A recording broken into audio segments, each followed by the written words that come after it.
बुलावे सपेरिया नू इदे आ सद्दी पई है बेगम आ मलका सद्दी पई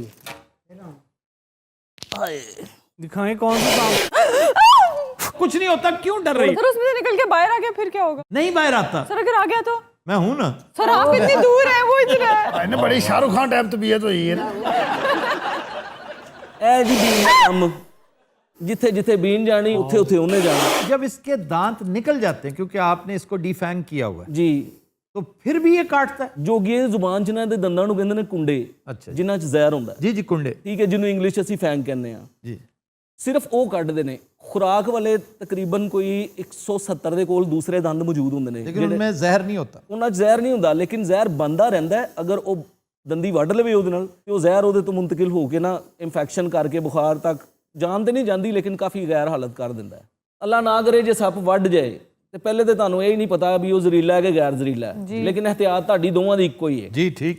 ਪਹਿਲੇ ਉਹਨੂੰ ਪਾਣੀ ਪਿਆਓ, ਉਹਨੂੰ ਉਲਟੀਆਂ ਕਰਾਓ ਜਿੰਨੀਆਂ ਹੋ ਸਕਦੀਆਂ, ਦਾ ਮਿਹਦਾ ਵਿਹਲਾ ਕਰ ਦਿਓ। ਸੱਪ ਨੂੰ ਨਹੀਂ ਨਹੀਂ, ओए मरीज को ਜਿਸ ਬੰਦੇ ਨੂੰ ਸੱਪ ਵੱਢ ਜੇ जिसको ਉਹਨੂੰ। काटा है, अच्छा फिर ਇਹ ਜਿਹੜਾ ਤੁਸੀਂ ਵਰਾਨਿਆਂ 'ਚ ਨਹੀਂ ਵੇਖਦੇ ਆ ਬਿਆਬਾਨ ਇਲਾਕਿਆਂ 'ਚ ਅੱਕ ਲੱਗਾ ਹੁੰਦਾ ਹੈ, हाँ आग ਇਹਦੇ ਬਾਰੇ ਬੜਾ ਮਸ਼ਹੂਰ ਹੈ ਕਿ ਜੀ ਅੱਕ ਖਵਾਓ, ਅੱਕ ਖਵਾਓ। ਇਹ ਬਹੁਤ ਖਤਰਨਾਕ ਚੀਜ਼ ਹੈ। ਅੱਕ ਦਾ ਦੱਸਦੇ ਨੇ ਜੀ ਪੱਤੇ ਖਾ ਲਓ, ਉਹਨਾਂ ਵਿੱਚ ਦੁੱਧ ਹੁੰਦਾ ਹੈ, ਉਹ ਤੇਜ਼ਾਬ ਦਾ ਕੰਮ ਕਰਦੇ ਨੇ, ਅੰਦਰੋਂ ਗਾਲ ਕੇ ਰੱਖ ਦਿੰਦੇ ਨੇ ਇਨਸਾਨ ਨੂੰ। जी जी, ਅੱਕ ਦੇ ਉੱਤੇ ਜਿਹੜੀਆਂ ਕਰੋਮਲੀਆਂ ਲੱਗੀਆਂ ਹੁੰਦੀਆਂ ਨੇ ਨਾ, ਜਾਂ ਉਹਦੇ ਫੁੱਲ, जो ਉਹਨਾਂ ਨੂੰ सफेद और कासनी होते ਹਾਂਜੀ ਜਿਹਦੇ ਵਿੱਚ ਦੁੱਧ ਨਹੀਂ ਹੁੰਦਾ, जी ਉਹ ਚਬਾਣੀਆਂ ਚਾਹੀਦੀਆਂ ਨੇ ਜਿੰਨੀਆਂ ਹੋ ਸਕਣ। ਉਹਦਾ ਰਸ ਲਵੋ, ਤੁਹਾਨੂੰ ਉਲਟੀਆਂ ਕਰਨ 'ਚ ਵੀ ਮਦਦ ਦਿੰਦਾ ਹੈ, ਔਰ ਉਹਦੇ 'ਚ ਅੱਲਾਹ ਤਾਲਾ ਨੇ ਐਸੀ ਕੋਈ ਕੁਦਰਤੀ ਚੀਜ਼ ਪਾਈ ਹੈ ਜਿਹੜੀ ਕਿ ਜ਼ਹਿਰ ਨੂੰ ਖਤਮ ਕਰਦੀ ਹੈ। ਇਹ ਤੇ ਆਫਤਾਬ ਸਾਹਿਬ ਤੁਸੀਂ ਤੇ ਮੈਂ ਗੱਲ ਕਰ ਰਹੇ ਹਾਂ, ਸਾਡੇ ਜਿਹੜੇ MBBS ਡਾਕਟਰ ਸਰਜਨਸ ਨੇ ਨਾ ਜਿਹੜੇ ਬੈਠੇ ਨੇ, ਮੈਂ ਉਹਨਾਂ ਕੋਲੋਂ ਗੈਰ ਜ਼ਹਿਰੀਲੇ ਸੱਪ ਦੇ ਕੱਟੇ ਹੋਏ ਮਰੀਜ਼ ICU ਰੂਮ 'ਚੋਂ ਕਢਾ ਕੇ ਲਿਆਇਆ ਵਾਂ ਕਿ ਉਹਨਾਂ ਨੂੰ ਇਹ ਨਹੀਂ ਪਤਾ। उन्होंने भी तो नहीं ना पता होता, क्योंकि साढ़े यहाँ कोई ऐसा सिलसिला ही कोई नहीं। हमारे यहाँ कोई ऐसी ट्रेनिंग ही नहीं है। हर अस्पताल में जिस तरह एक बर्न यूनिट होता है, उसी तरह ही एक एंटी स्नेक छोटा सा एक डेस्क रख दें भाई। जी इतनी मालूमात हैं, इतना कुछ है। वाइल्ड लाइफ वाले आपकी खिदमत करने को तैयार हैं, क्योंकि अब तो वाइल्ड लाइफ पर ह्यूमन बींग्स का कब्जा है। उससे पहले कुछ और लोग थे। Shamsham Bukhari is an extremely meaningful person. उसको हम वैक्सीन के हवाले से, एंटी वेनम ट्रीटमेंट, सीरम और लिटरेचर के हवाले से दरखास्त कर रहे हैं। शाह जी को गौर कीजिएगा इन चीज़ों के ऊपर और पहली फुर्सत में प्रायोरिटी दें।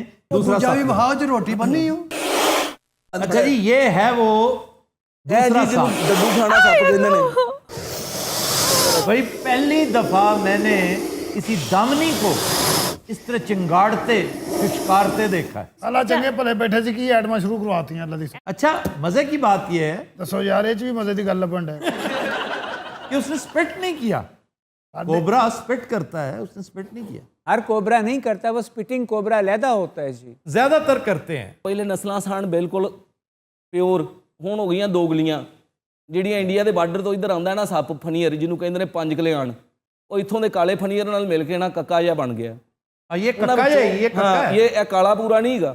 ਜਦੋਂ ਉਹਨੂੰ ਬਹੁਤ ਜ਼ਿਆਦਾ ਵਾਫਰ ਮਿਕਦਾਰ 'ਚ ਜ਼ਹਿਰ ਇਕੱਠਾ ਹੋ ਜਾਂਦਾ ਨਾ, ਗੁੱਸਾ ਚੜਦਾ, ਜਦੋਂ ਮੂੰਹ ਖੋਲਦਾ ਨਾ ਇੰਜ, ਤੇ ਉਹ ਆਟੋਮੈਟਿਕਲੀ ਪਿਚਕਾਰੀ ਨਿਕਲ ਜਾਂਦੀ। ਜਿਹੜਾ ਪ੍ਰੋਪਰ ਸਪਿਟਿੰਗ ਕੋਬਰਾ ਹੈ ਉਹ ਤੇ ਵਾਕਈ ਇੱਕ ਪਿਓਰ ਬਰੀਡ ਹੈ, ਔਰ ਉਹ ਤੇ 4-4 ਫੁੱਟ ਤੱਕ 6-6 ਫੁੱਟ ਤੱਕ ਤੁਹਾਨੂੰ ਸਪਿਟ ਕਰਦਾ ਹੈ। बहुत शुक्रिया जी। ਮਿਹਰਬਾਨੀ ਭਾਈ अम्मी ये वैसे की हरकत है चलो ਤੁਹਾਡਾ ਦਿਲ ਹੋਰ ਲਾ ਲੈਨੇ ਆ। कि होर को बांदर भी रखी है। ਇਹ ਬਾਜ਼ੀਗਰ ਕਿੱਥੇ ਮਰ ਗਏ? ਆਏ ਕਿਦੇ ਆਏ ये तेन पता है सिपाही उकाड़ी तो भर्ती की ਇਹ ਤਲਵਾਰ ਨਹੀਂ ਰੋਕਦਾ, ਇਹਦੇ ਵਿੱਚ ਚੌਲ ਪਵਾਉਂਦਾ ਹੈ। ਵਾਹ ਬਈ ਵਾਹ, वाह जी वाह। अम्मी अपनी सर्कस भी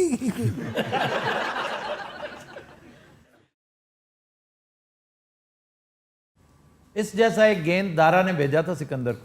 अरे, हाँ वाह जी ਆ ਲੈ। वाह। ਇਹਦੇ ਚੋਂ ਇੱਕ ਸੋਟਾ ਫੁੜਫੁੜੀ ਚ ਵੱਜਾ ਹੋਵੇ ਨਾ। वाह।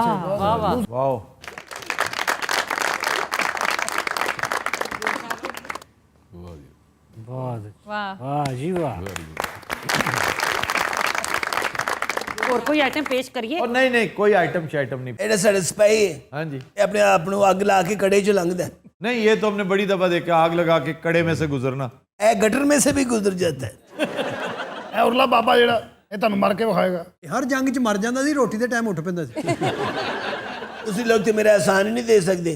क्या ਨਾ ਮੇਰੇ ਘੋੜੇ ਨਮਕ ਛੱਡਦੇ, ਨਾ ਉੱਥੋਂ ਨਮਕ ਬਰਾਮਦ ਹੁੰਦਾ। ਨਾ ਅੱਜ ਤੁਸੀਂ ਪੈਸੇ ਕਮਾਉਂਦੇ, ਦੱਸੋ ਇੰਡੀਆ ਨਾਲ ਸਿੱਧੇ ਹੋਏ ਨਾ, ਇਹਨੂੰ ਲੈ ਕੇ ਅਸੀਂ ਲੱਭ ਕੇ ਦਿੱਤਾ ਸੀ ਇਹਨੇ।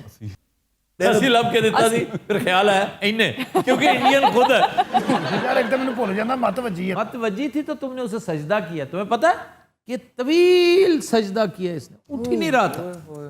वैसे आपने मेरी फतवाहत का कोई तस्करा ही नहीं किया आफ्ताब साहब। ਜ਼ੁਲਮ ਕੀਤੇ ਨੇ तुम। कोई जुल्म नहीं कीते, बहादुर आदमी थी। मैं जो लिखा है बेहतरीन लिखा है जनाब। तन पता नमक पहली बारी हेरोडोटस ने चटिया सी ये जो खेड़ा वाला जी। ਬਾਅਦ 'ਚ ਫਿਰ ਘੋੜਿਆਂ ਨੇ ਇਹਨੂੰ ਚੱਟਿਆ ਸੀ। ਇਹਨੇ ਕਿਹਾ ਜੀ ਉੱਥੋਂ ਚੱਟੋ ਜਿੱਥੋਂ ਮੈਂ ਚੱਟਿਆ। सर ये अम्बी जो है ये हमेशा गद्दार रहा है या इसने किसी के साथ वफादारी भी की थी? नहीं, वो गद्दार ही होता है। वैसे घटिया तो तुम हो, इसमें कोई शक नहीं। एने अपने अबू दी आवाज कड्डी दारे दी। ये दारा की बेटी नहीं थी। दारे दी ओ बेटी सी। ਜਾ ਬਾਹਰ ਵੇਖ ਕੋਈ ਮਿਲਣ ਵਾਲਾ ਆਇਆ ਕਿ ਨਹੀਂ ਆਇਆ। ਉਹ ਫਿਰ ਤੁਹਾਨੂੰ ਆਈਟਮ ਵਿਖਾਵਾਂ ਇੱਕ ਛੋਟੀ ਜੀ। अम्बे ਹਾਂਜੀ बांदर बन के दिखाओ। वो तो बना हुआ है, तो बनने के तुम्हारे इशारों पे नाच रहा है वो, तुम्हारी तारीफों के पुल बांधे जा रहा है। बेगैरत इंसान, उसे पता ही नहीं कि यहाँ आकर तुमने क्या कुछ किया इस खित्ते के साथ। जो भी होवे जनाब, जंग सिकंदर ने जीती है। पोरू दा ते एवें ना खड़े है तुसी। ਉਹ ਬੁੱਢਿਆ ਸੰਤਰਿਆ, ਉਹ ਜੰਗ ਮੇਰੇ ਸਾਹਮਣੇ ਹੋਈ ਏ, ਮੈਂ ਸਾਰਾ ਕੁਝ ਉੱਤੇ ਲਿਖਿਆ ਹੈ। ਤੂੰ ਤੇ ਖੈਮੇ 'ਚੋਂ ਬਾਹਰ ਨਹੀਂ ਆਇਆ ਢਾੜੀਆ। इसमें कोई शक नहीं कि ज्यादातर मार के सिकंदर ही जीता था, इसलिए कि अम्बी जैसे गद्दार तो उसके साथ मिल गए थे। एक बहुत बड़ी ताकत चंद्रगुप्त मौर्य, वो नॉन अलाइंड रह गए जी। वी आर नॉन अलाइंड, हम ना तुम्हारे साथ है ना तुम्हारे साथ। क्यों? उसको चाणक्य ने मशवरा दिया कि ऐसी हरकत ना करना, पोरू खुद ही कमजोर पड़ जाएगा।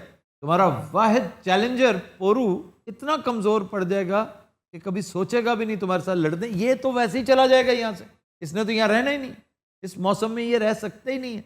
उसे अपना शौक पूरा कर लेने दो, तुम एक साइड पर हो, ना उसके साथ दोस्ती करो ना दुश्मनी। ਲੇਕਿਨ ਪੋਰੂ ਪਿੱਛੇ ਨਹੀਂ ਹਟਿਆ।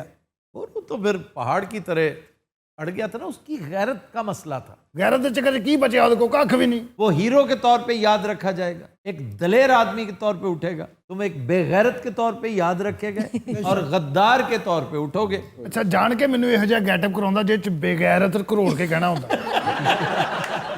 ਜਾਣ ਬੁੱਝ ਕੇ ਮੈਨੂੰ ਉਹ ਰੋਲ ਦੇਣਾ। ਅੱਜ ਮੈਂ तुम्हें कहूंगा बेगैरत, अबे साले। ये तो वैसे मैंने नहीं कहा, ओदी ख्वाहिश है तुसी उन कहो। तुम खाम खा अपने नंबर बनवा रहे हो, वरना तुम्हें बेगैरत कहने के लिए गेटअप देने की जरूरत है। ऐसे तुसी मेरे अब्बा ही ਤਾਂ ਨਹੀਂ ਕਦੀ ਦੱਸਿਆ। ਉਹ ਵੀ ਬਗੈਰਤ ਹੀ ਸੀ। ਐਸੇ ਤੇ ਠੀਕ ਹੀ ਕਹਿ ਰਹੇ ਆ। अबू दे दुख तो अम्मी ने फिर सप पाले। ਨਹੀਂ ਸੱਪ ਤੇ ਤੇਰੇ ਨਾਨਕਿਆਂ ਨੂੰ ਲੱਭੇ ਸਨ ਪੁੱਤਰ। ਇਹ ਜਿਹੜਾ ਆਇਆ ਸੀ ਤੇਰਾ ਮਾਮੂ ਸੀ ਪੁੱਤਰ। अम्मी मामू किडे मोटे हो गए ने। ਉਹ ਜਿਹੜਾ ਇੱਥੇ ਡਾਂਸਰ ਟੈਪ ਆਇਆ ਸੀ ਉਹ ਮੇਰਾ ਚਾਚਾ ਸੀ। ਉਹ ਚਮਕੀਲੇ ਕੱਪੜੇ ਵਾਲਾ ਚੈਨਲ ਦਾ ਖੁਸਰਾ ਜਿਹੜਾ ਉਹਦੇ ਚ ਲੈਟਾਂ ਨਿਕਲ ਰਹੀਆਂ ਸੀ।